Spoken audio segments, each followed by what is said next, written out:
Hello, Emily. It is very nice to have you as a guest of Tourister video interview dedicated to storytelling, very important topic. And thank you very much for being with us. No, thank you so much for having me. It's a real pleasure to get to talk to you and kind of share my experience in the tourism and travel industry. Great, thank you. So let's get started.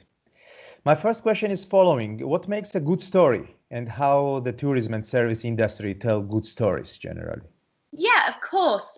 So storytelling is one of the most important things that you can do. You know, kind of when you read a good story, it's very exciting and people connect to it. And when you tell a bad story, it does exactly the opposite. You know, people don't want to come and visit. They find it very frustrating, and they remember it for all of the wrong reasons. And I think it's a really interesting time right now because people all over the world have been sat at home, and one of the biggest questions they've been asking themselves is, where am I going to go first? What am I going to do next? And which country am I going to visit? Which city am I going to visit? And there's this really famous saying that I'm sure you've heard of that says, I don't know what I want, but I know it when I'll see it. And this really applies here with good stories and with people picking destinations. So people aren't going to choose to visit somewhere because you tell them, oh, we've got 700 vineyards, and that means we have 10,000 tractors, and we have 150 people working picking the grapes from the vineyards. But people will go if you say, oh, imagine yourself sat on the terrace with a glass of freshly produced wine from this beautiful Georgian vineyard as you watch the sunset and you eat some beautiful local cheese. That's the thing that people remember, and that is the thing that will motivate them to go. So you have to kind of create this dream and this idea for somebody, because people don't know what dreams exist until you tell them what that dream is. And one of the most important things with storytelling, and the most important thing to remember, is that you put the person who you want to visit you at the center of the story. Never put yourself at the center of the story, because that's nice and people want to know about you, don't get me wrong, but they need to see themselves at the middle as the main character, because then it's easier for them to remember and them to connect with, and for them to say, I read this really great story about sitting on a beach in Georgia, and now that's where I want to go because I saw myself there. I think there's a really interesting statistic that I came across recently from a psychologist, and he said that if you wrap one fact in a really compelling, really engaging story, people are 22 times more likely to remember that.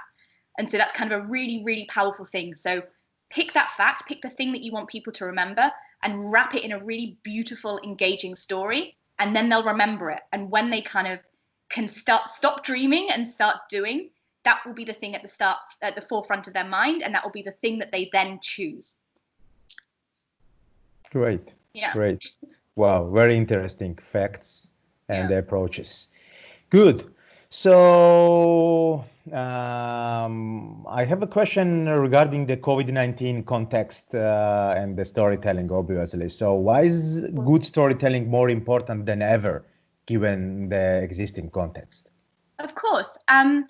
So we know the stories of kind of big destinations. You know, there's New York with the Big Apple and Central Park and all of these amazing things, and London has all of the history, and Paris has all of the food. And for new destinations that have, or kind of up and coming destinations that people have kind of heard about, they know exist, when they come out of somewhere, out of quarantine, and they want to go somewhere, we have to really think about how can we get the people from these big destinations, from where they have in mind, to new places that they don't necessarily have at the forefront of their heads. And really good storytelling is important now because people are going to have to choose more. We're not going to be able to fly as much. Flight tickets are going to increase. We're not going to have so many routes. So if we can make a really good story and we can tell a really powerful story now, that's a really, really important differentiator. If you can tell a better story than somewhere else, people are going to remember that story and they will come to you. So kind of it's a really key thing now to create a really beautiful, powerful, strong narrative, and then that can draw people in. And I think what's really interesting is people aren't necessarily just looking for this kind of beautiful, dreamy postcard story. You know, you of course sell them how beautiful the landscape is, kind of how interesting the food is. But people now are really looking for human connection. And I think because we've all been sat at home by ourselves, we want to kind of have that reconnection to other people, and we want to kind of come together, and we want to feel like we're part of this bigger community. And I think the difference in storytelling that's going to be important now as opposed to earlier is feeling that connection to somebody. So if you can say, you know, come here, but I'm going to give you these insider tips. This is what I love doing. This is what my community does. This is something that's really special to us. And you share that kind of little beautiful secret fact with other people, they're going to feel like they're part of something, and you've let them into something special. And because of that, they're going to kind of remember that and want to come to you. And kind of that relationship building is really, really, really valuable right now. And that's something that's going to be really different to before. And so as long as you can kind of say, this is our little secret, this is our human connection. Of course, you do it on a big scale, but you do it in a way that makes people feel like they're part of something. That's also really powerful. And I think it's really, that applies to the kind of the hidden tips and secrets that you guys might have that are so normal to you in your everyday life because it's something special that you live with all the time, but kind of translating that. And then also letting people in behind the scenes, kind of showing that human side, that vulnerability, and saying, this is how we make this. This is how we produce bread. This is the process that we have for making cheese. This is what we do to kind of get the bed and breakfast ready for you to come and stay at it.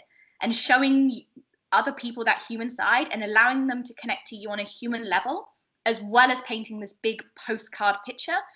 Having this kind of full narrative is what's really going to make people feel like they're part of something and that they're supporting something, because I'm sure it's the same across the world.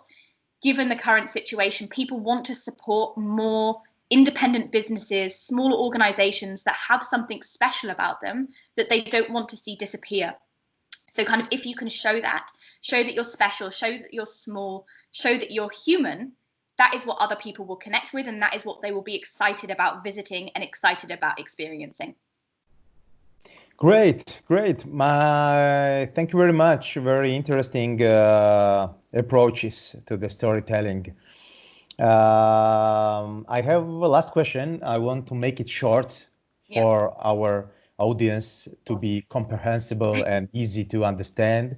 My last question is about the issues you already mentioned, but maybe we can say a few more words about the stories we tell now and stories we told before the COVID-19.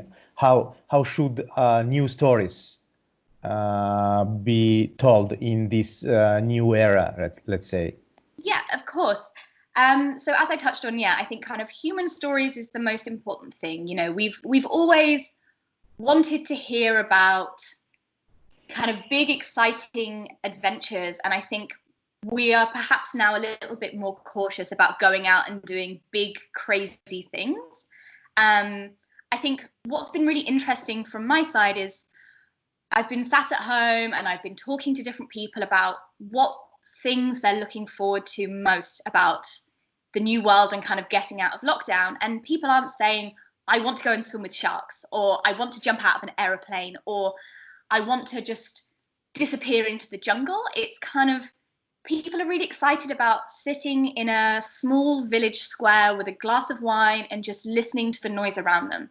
It's about going for a walk through a forest or taking a swim in the lake. You know, very simple things that we as humans have really missed, and kind of having a connection to the natural world and a connection to other people. You know, we're looking for really simple, beautiful moments. So things like watching the sunset over a vineyard, or going for a walk and feeling the sand under your feet. And I think what's something really powerful that we can do now is paint these really emotive, evocative images of saying, oh, everyone in Georgia, what we love to do on our weekends is we love to go and sit in this square and listen to the old clock chime and just enjoy a crisp glass of cold wine as we eat and we share stories with our friends. And we love doing this in this restaurant because it has a very special history. And this is the history, and you could be here. And kind of really sharing those simple moments that humans love and that we've missed. You know, kind of saying, what is it that we've not been able to do for the last 2 months, 3 months? And then kind of painting this really beautiful, evocative, emotive image of just the simple things that make us all feel really warm and happy here. Great. Thank you very much, Emily. I think it was a really nice interview for our audience to understand more about the storytelling. I guess I will finish it right here, and hopefully we will have a chance to speak more about the storytelling in near future, especially November. Great. Yes. Thank you so much festival. for speaking to me. I'm really happy to share my views, and I'm really excited to kind of come and hopefully meet a lot of you in later this year. Great. Thank you very much, Emily. Have a nice day. Bye.